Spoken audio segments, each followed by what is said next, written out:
Hi friends, నా పేరు Pawan. Welcome to Pawan రా టాక్స్. కింగ్డమ్ మూవీ ఎలా ఉంది, సోషల్ మీడియా టాక్ ఏంటి, బయట పబ్లిక్ టాక్ ఏంటి, క్లియర్గా మాట్లాడుకుందాం.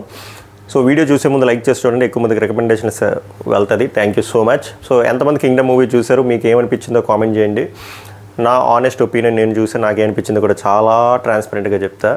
Before that social media talk గురించి మాట్లాడదాం. ఎందుకంటే నవ్వేడేస్ రివ్యూస్ అనేవి ఎక్కువ సోషల్ మీడియాలోనే ఎక్కువ హల్చల్ చేస్తున్నాయి, త్వరగా అక్కడ అప్లోడ్ చేస్తున్నారు, ఎక్కువ ఇన్ఫ్లుయెన్స్ అవుతున్నారు.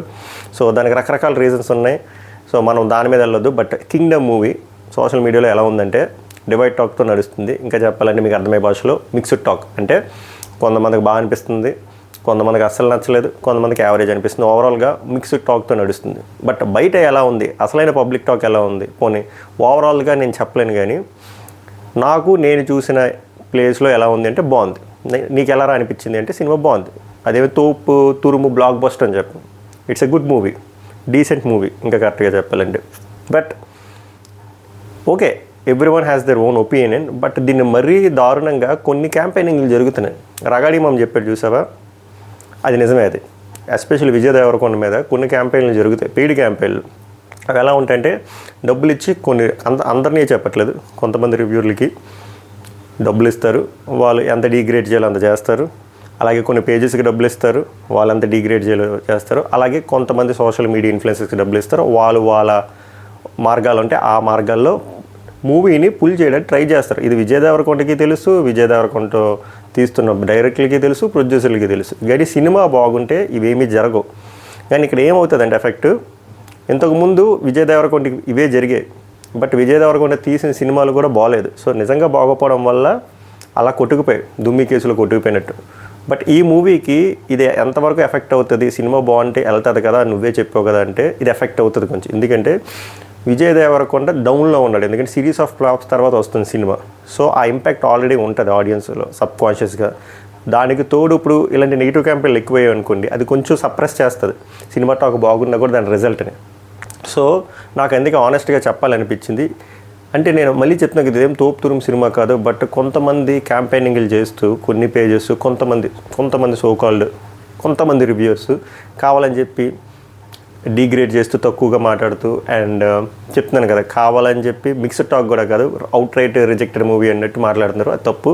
ఒకవేళ మీరు మూవీ చూస్తే మీకు ఏమనిపిస్తుంది చెప్పండి, నిజంగా అంత రొట్టలా అనిపించిందా, ఆర్ చూసేటోళ్ళు చెప్పండి మీ ఆనెస్ట్ ఒపీనియన్. యావరేజ్గా అనిపించిందా, డీసెంట్గా అనిపించిందా, బాగుంది అనిపించిందా? నాకైతే సినిమా బాగుంది అనిపించింది. నేను పోస్ట్ పెట్టాను కదా, ఇట్స్ ఎ రిడెంప్షన్ అంటే కంబ్యాక్. రిడెంప్షన్ అంటే కంబ్యాక్. అంత సిరీస్ ఆఫ్ ఫ్లాప్స్ తర్వాత it's a very good movie. కానీ ఒక కంప్లైంట్ వస్తుంది మేజర్గా, దానికి నేను ఎక్స్ప్లెనేషన్ ఇస్తాను, మీరు కూడా కన్విన్స్ అవుతారు. ఏమి పాయింట్ అంటే కామన్గా వినిపిస్తుంది ఏంటి, డ్రామా ఎక్కువైపోయింది, ల్యాగ్ ఎక్కువైపోయింది. ఎస్పెషల్లీ సెకండ్ హాఫ్లో ఎక్కువ డ్రామా ఎక్కువైపోయింది, దానివల్ల చాలా ల్యాగ్ ఎక్కువైపోయింది. అది చాలా మైనస్ అని చెప్తున్నారు కదా. ఈ మూవీ డైరెక్టర్ది మీరు ప్రీవియస్ మూవీస్ చూడండి, మీకు ఒకటి తెలుసా, జెర్సీ మూవీ రిలీజ్ అయినప్పుడు థియేటర్లో రన్నింగ్లో ఉన్నప్పుడు ఇదే మాట వినబడింది. ఇప్పుడు అది కల్ట్ సినిమా అయింది. అప్పట్లో ఏమన్నారు తెలుసా, చాలా స్లోగా ఉంది, డెడ్ స్లో, చాలా ఓవర్ డ్రామా, ఓవర్ ఎమోషను, అస్సలు మన వల్ల కాదు, సీరియల్లా ఉంది అని చెప్పేదే ఎక్కువ వినబడింది అప్పట్లో. సినిమా రిలీజ్ అయిపోయి మీకు ఒకటి తెలుసా, అది థియేట్రికల్గా ఫ్లాప్. ఇప్పుడు వైజాగ్లోనే 1.5 crore లాస్. తర్వాత అది నాగవంశీ గారికి అది హాల్ ఆఫ్ ద ఫేమ్ అయ్యింది, కానీ కల్ట్ మూవీ అయ్యింది. బట్ కమర్షియల్గా అది ఫ్లాప్. తర్వాత జనాలు రిలీజ్ అయ్యారు, మన వాళ్ళు ముందు రిలీజ్ అయ్యారు, తర్వాత రిలీజ్ అవుతారు. ఏంది అది ఒక కల్ట్ మూవీ, అది లాగ్ కాదురా, అది డ్రామా. ఇప్పుడు డ్రామా ఏంటంటే, డ్రామాకి 2 రకాల ఆడియన్స్ ఉంటారు. ఒకరికి అవుట్రేట్ డ్రామా నచ్చుతుంది, ఇంకొకరికి అవుట్రేట్ డ్రామా నచ్చదు. డ్రామా నచ్చలేని వాళ్ళకి ఏమనిపిస్తుంది అంటే అది లాగ్లా అనిపిస్తుంది, కనెక్ట్ అవ్వరు. సో అది ప్రాబ్లం, డ్రామాతో ఉన్న ప్రాబ్లం. మీరు ఎప్పుడైతే డ్రామాయే మెయిన్ సినిమాకి ఒక కోర్ పాయింట్, అదే ఒక మెయిన్ బలమని అర్థం చేసుకుంటారో మీకు అది లాగ్లా అనిపించదు. మీరు అప్పుడు ఆ ట్రావెల్లో ఉంటారు, ఆ మూవీలో మీరు ట్రావెల్ అవుతారు. ఆ ప్రతి క్యారెక్టర్ తాలూకా ఆర్క్ మీకు అర్థమవుతుంది.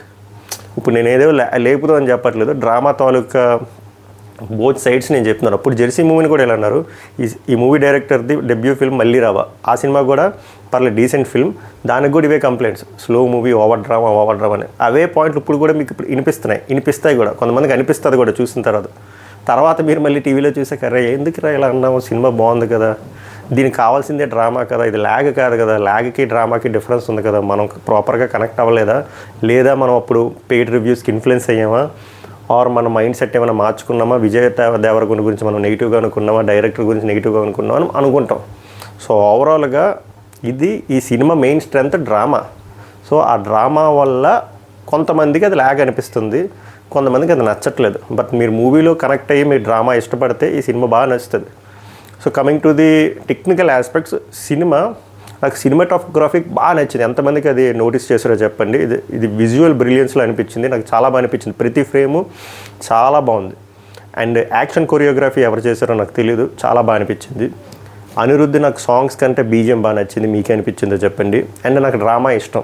డ్రామా నేను చెప్పాను 2 టైప్ ఆఫ్ కేటగిరీస్, నాకు డ్రామా ఇష్టం. సో నాకు డ్రామా నచ్చుతుంది. కోర్స్ నాకు అర్థమైంది సెకండ్ హాఫ్లో కొంచెం అనిపించింది, ఒక 4-5 minutes ట్రిమ్ చేయొచ్చని. But director point of view వేరే ఉంటుంది కదా, వాళ్ళకి ఇది ఉండాలి, ఈ డ్రామా ఉంటేనే సస్టైన్ అవుతుంది, అప్పుడే ఆ ఎమోషనల్ డెప్త్ తెలుస్తుంది అనుకుని వాళ్ళకంటూ కొన్ని అట్రిబ్యూట్స్ ఉంటాయి. నాకైతే కంప్లైంట్స్ లేవు. నాకు మంచి మూవీ అనిపించింది. విజయ్ దేవరకొండ కంబ్యాక్ ఫిల్మ్లో అనిపించింది. ప్రతి క్యారెక్టర్, సత్యదేవ్ కానీ, విజయ్ దేవరకొండ కానీ, హీరోయిన్ కానీ, యాంటగనిస్ట్ కానీ అందరూ బాగా చేశారనిపించింది. Everyone lived up to their expectation అనిపించింది. నాకు సెకండ్ హాఫ్లో చెప్పాను కదా, కొంచెం 4-5 minutes తప్ప మిగిలినంత బాగా అనిపించింది. కంపారిటివ్లీ ఫస్ట్ హాఫ్ ఎప్పుడు బాగుంటుంది ఇలా డ్రామా బేస్డ్ మూవీస్లో, ఎందుకంటే ఆ స్టోరీ ఎస్టాబ్లిష్మెంట్ కానీ, ఆ ప్లాట్ రివీలింగ్ కానీ ఈ సినిమాలో మీరు గమనిస్తే 2-3 సార్లు చూస్తే మీకు అర్థమవుతుంది. చాలా సబ్ ప్లాట్స్ ఉంటాయి. ఆ సబ్ ప్లాట్స్ని అన్ఫోల్డ్ చేసే విధానం కానీ, దానికి కనెక్ట్ చేసే విధానం కానీ మీరు కరెక్ట్గా ఆ డాట్లు కనెక్ట్ చేసుకుంటే ఒక 2-3 సార్లు ఒకసారే మాకు నచ్చలేదు అంటే ఓకే. బట్ టీవీలో వచ్చినప్పుడైనా చూడండి, మీకు అర్థమవుతుంది ఎందుకు అంత డ్రామా ఉంది, దాని రీజన్ ఏంటి, దాని పర్పస్ ఏంటి, అది ఫోర్స్డ్గా పెట్టలేదు అని చెప్పి. సో ఓవరాల్గా it's a well made film. And మీరు బుక్ మై షోలో చూసిన బయట చెప్తున్నాను నేను, సోషల్ మీడియా కానీ, అదే ఈ యూట్యూబ్, ట్విట్టర్ ఆర్ ఎక్స్ కానీ, ఇన్స్టాగ్రామ్ ఇందులో చెప్పట్లేదు, బయట పాజిటివ్ వర్డ్ ఆఫ్ మౌత్ చాలా బాగుంది. మీరు ఒకసారి థియేటర్స్లో బుకింగ్ చూసినా మీకు అర్థమైపోతుంది ఆ పేస్ మీద. ఒకవేళ మీకు టైం ఉంటే చూడండి, మీరు ఏమైనా రిగ్రెట్ అవ్వరు. ఒకవేళ నచ్చకపోతే చెప్పండి ఎందుకు నచ్చలేదని. బట్ ఇది అవుట్ రైట్ రిజెక్టెడ్ మూవీ, మళ్ళీ విజయ్ కొండన్న ఆగాలి, ఇది రొట్ట సినిమా అని చెప్పి కొన్ని నెగిటివ్ క్యాంపెయిన్ జరుగుతుంది, అది తప్పది. ఇప్పుడు కొంతమంది అనుకోవచ్చు నువ్వు విజయ్ దేవరకొండ ఫ్యాన్ ఏమో అందుకే చేస్తున్నావు అంటే, నన్ను దగ్గరగా ఫాలో అయిన వాళ్ళకి తెలుసు నేను ఎవరి ఫ్యాన్ అని.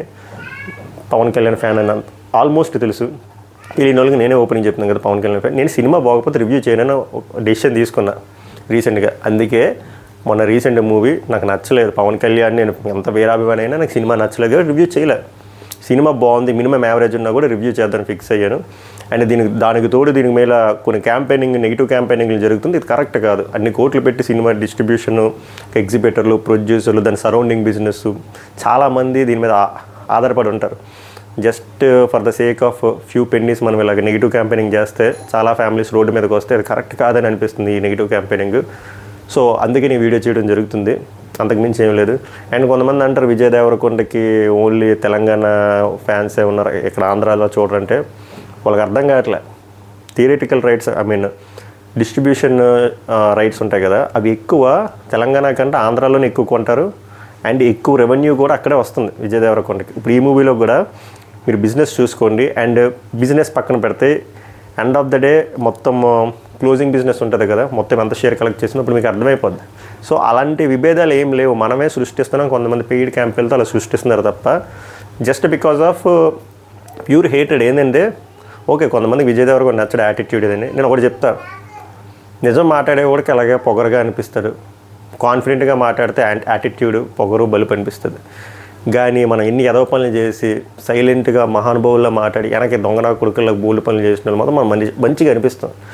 సో ఈ రోజులు అంతే ప్రాబ్లం. కాన్ఫిడెంట్గా మాట్లాడినా, నిజాలు మాట్లాడినా, ధైర్యంగా మాట్లాడినా వాడు యాటిట్యూడ్గా అడిగి పొగరు అన్నట్టు అనిపించి వాడు డౌన్ చేద్దాం, వీడు మన మూవీ బ్యాక్గ్రౌండ్ కూడా కాదు కదా, బయటోడు కదా, ఈయన పైకి రానివ్వకూడదని చెప్పి కొన్ని శక్తులు ప్రయత్నిస్తున్నాయి. బట్ ఎంత ప్రయత్నించినా కూడా మనలో మ్యాటర్ ఉంటే కన్ఫామ్గా పైకి వస్తాం. దానికి చాలా ఎగ్జాంపుల్స్ ఉన్నాయి. నాని ఉన్నారు, రవితేజ ఉన్నారు, ఇంతకుముందు చిరంజీవి ఉన్నారు, అలాగే ఇంకా చాలామంది రావాలి. సో దయచేసి ఆ చెత్త క్యాంపెయిన్స్లో ఇన్వాల్వ్ అవ్వకండి. సినిమా మీకు ఒకవేళ మంచి వైబ్ కావాలంటే వెళ్ళి చూసి ఎంజాయ్ చేయండి. వద్దు బ్రో నేను ఓటీటీలో చూసుకుంటాను, ఇట్స్ యువర్ విష్. బట్ అనవసరంగా నెగిటివిటీ స్ప్రెడ్ చేయకండి. అది ఓవరాల్గా నా point of view. I hope మీకు డిఫరెన్స్ వస్తాయి, డిఫరెన్స్ ఆఫ్ ఒపీనియన్స్, మీ పాయింట్లు మీరు కామెంట్ చేయండి. మళ్ళీ నెక్స్ట్ వీడియోలో కలుద్దాం. సభకు నమస్కారం, ధన్యవాద్. హే.